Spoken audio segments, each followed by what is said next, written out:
Okay, let's take a look inside this guy and see what we're working with. We've got a couple inches of really brackish, kind of smelly water, and it needs to come out. So here's what we're going to do. We are going to use physics to get water out of here into there without hand scooping it out, which wouldn't be very effective anyway. So what I have available is this bucket, this hose, and this pain in the ass.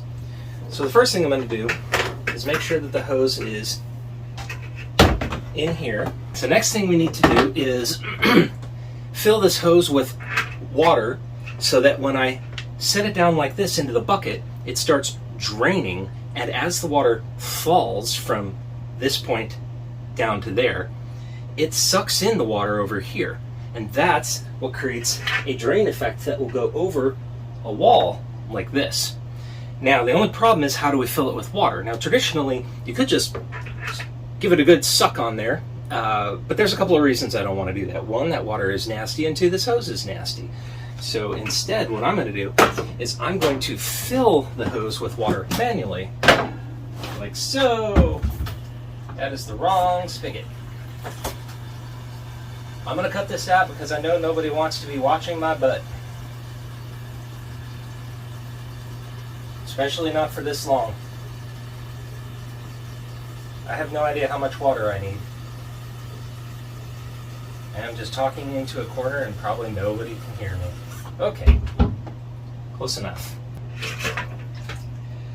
I have to hold the other end up so that the water doesn't spill out. So fill the hose. There it is. That's coming out both sides. So what we need to do is make sure that it doesn't drain out while I stick it over the side and down. So I keep this end down in the water, and I point this one at the bucket, which creates suction. Why isn't this working? All right, well.